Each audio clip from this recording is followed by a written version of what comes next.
I love a fresh start. I always have. When I was a kid, I kept my room pretty messy most of the time, but every now and again, I would be overcome by the need to completely reorganize and rearrange everything. I would drag my furniture back and forth across the carpet until I had a new configuration that I was happy with.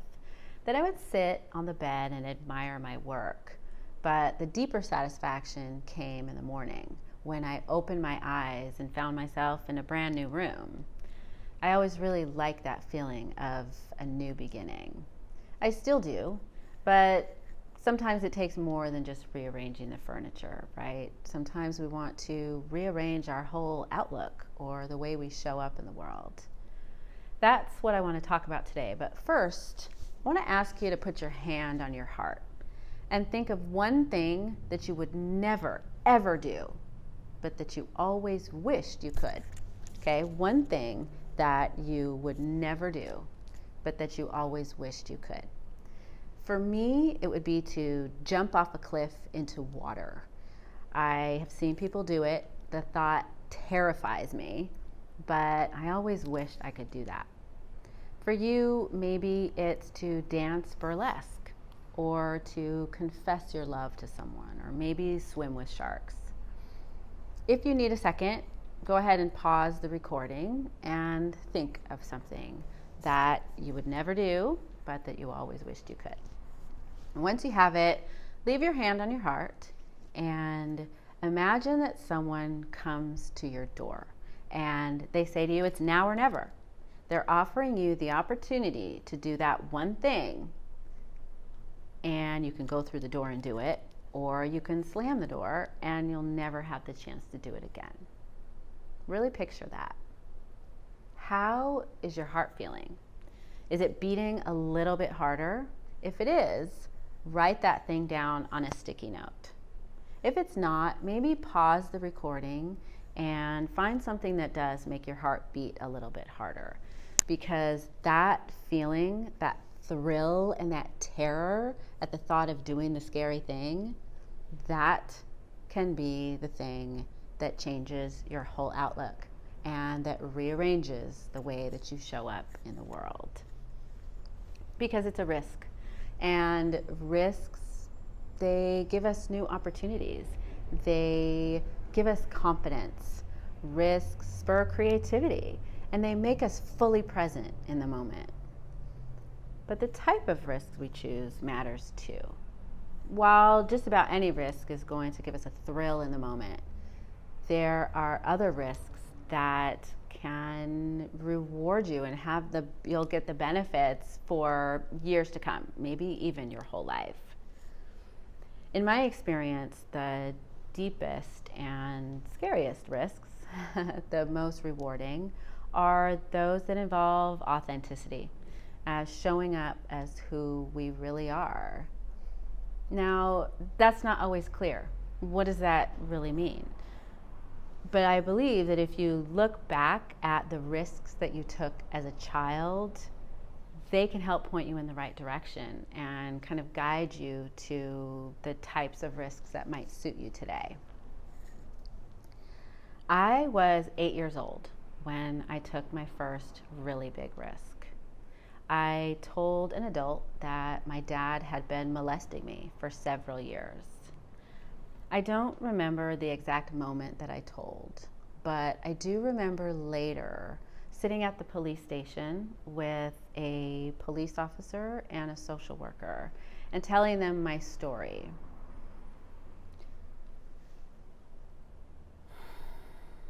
I remember feeling the seriousness of the situation.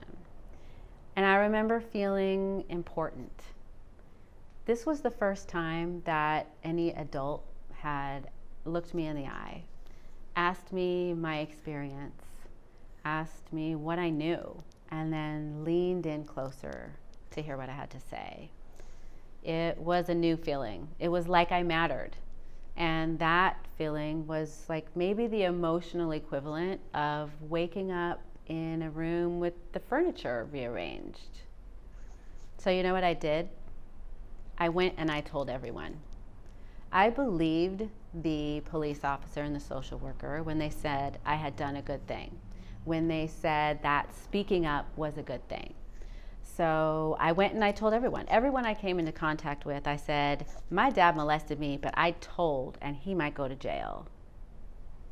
I was high. Basically, I was high, partly from knowing that it was over, that the secret was out, but also partly from having this new understanding that I might actually matter enough to take seriously.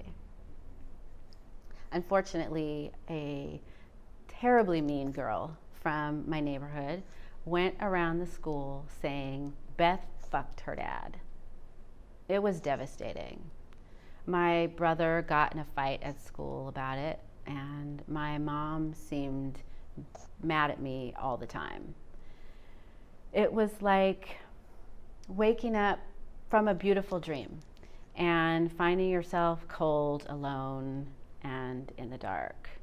The pain of it went really deep. I got the message that I don't get to exist in that realm, in that place of pure openness and joy, and that I should actually feel ashamed of myself for thinking I could. But for that one moment, I got to feel this exquisite freedom and permission to be exactly as I am, shameless and vibrant. And as hard as life continued to be after that, without that glimpse, I might never have known that it was even possible to feel that way. I wanted to tell you that story today for two reasons. First, because it's an example of a time I took a risk in childhood and it paid off. The rewards, some of them took a while to reveal themselves, but in the short and long term, it was life-changing. The second reason is that telling you today is exactly the kind of risk that suits me and who I am. I think there's a third reason too, and that's that I'm really proud to say that at 8 years old, I was a person who could just straight up tell a scary truth. A few years ago, a friend of mine sent me a link to a video, and it was a video about an artist named Ran Ortner. He is a surfer and a painter, and in the video he describes this profound spiritual devotion he has to water. But he said that there was a time when he thought the idea of painting water was ridiculous because it had been done before. But as he explains in the video, he says something about it that really resonates with me. He said, art is not a cleverness contest. It's not one's capacity to be inventive. It's really an honesty contest, the capacity to truly be that thing that you are.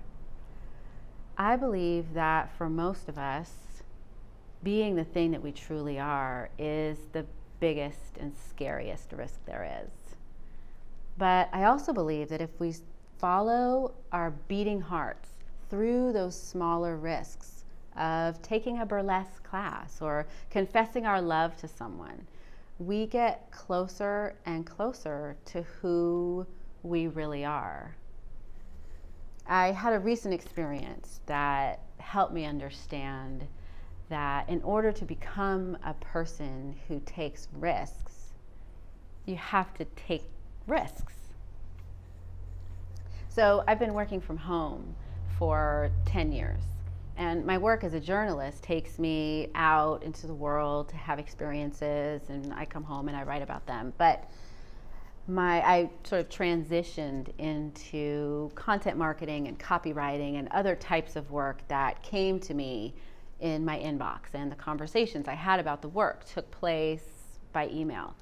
It was all very convenient, but I was feeling really lonely and isolated and depressed. I was drinking a lot.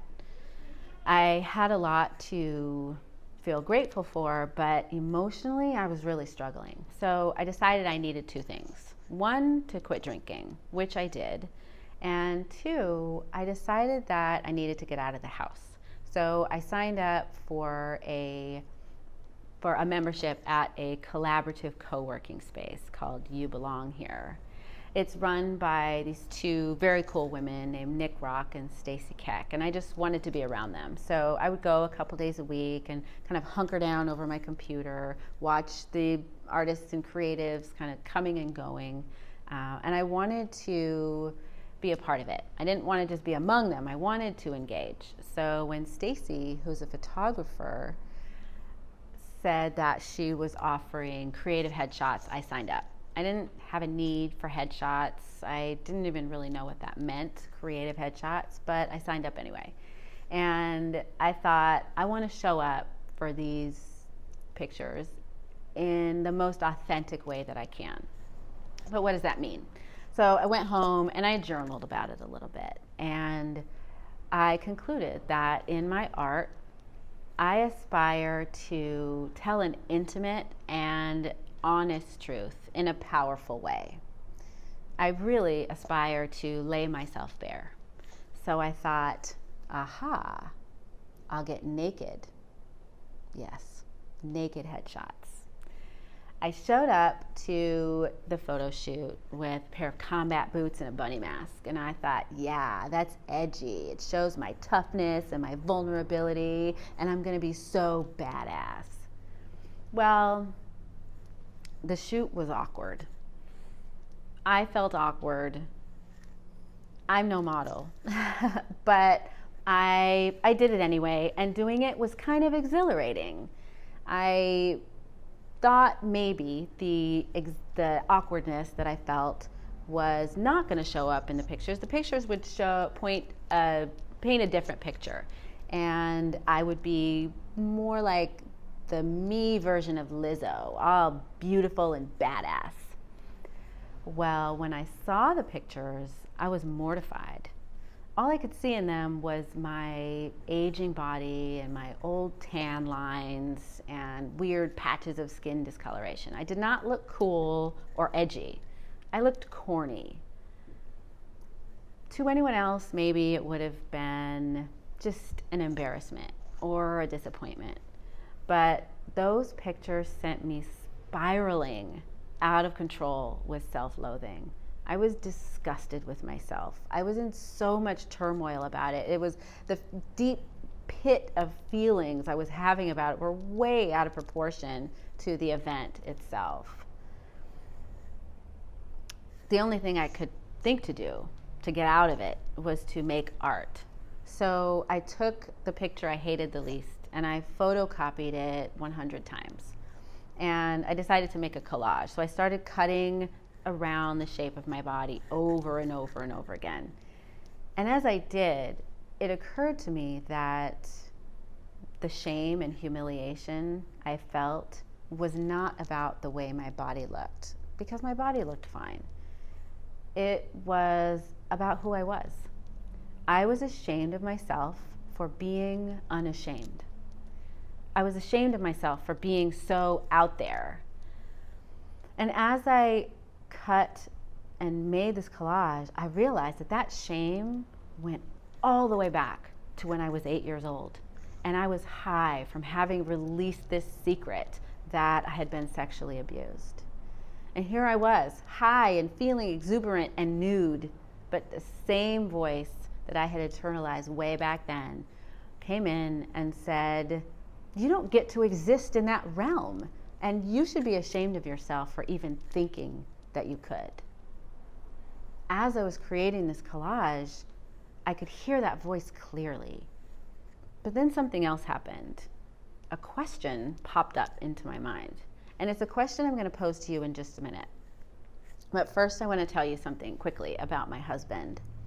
So we've been married for 12 years. And in that time, he's seen me on a few occasions go down deep into this pit of self-loathing. And when he hears me make a disparaging comment about myself or questioning my worth, he'll say, you know, I just wish you could see yourself the way I see you. He said it so many times that it's gotten into my head. And I've started to hear every now and again, when I get down deep in that pit, I hear, what if? What if he's right? What if I am beautiful? What if I am smart? What if I am a good mom? So as I was working on this collage, I heard, what if I am a badass? And as I was cutting out this shape of my body over and over again in kind of this meditative act of creating, I kept hearing, what if I am a badass? What if I am a badass? And that question played so many times that I began to see the whole experience in a new light.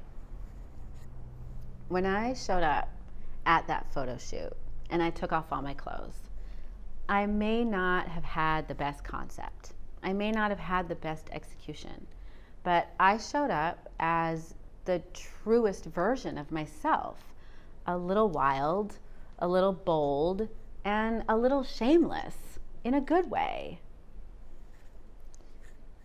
In my art, my creative impulse is from a place of daring.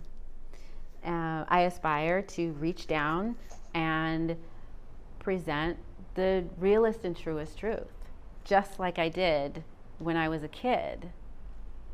Was I uncomfortable? Yes, I was. Would I do it again? Yes, I would. In fact, I did. A couple of weeks ago, I had an idea for a piece of art, and so I contacted a brilliant photographer named Sydney Prather, and I scheduled another nude photo shoot.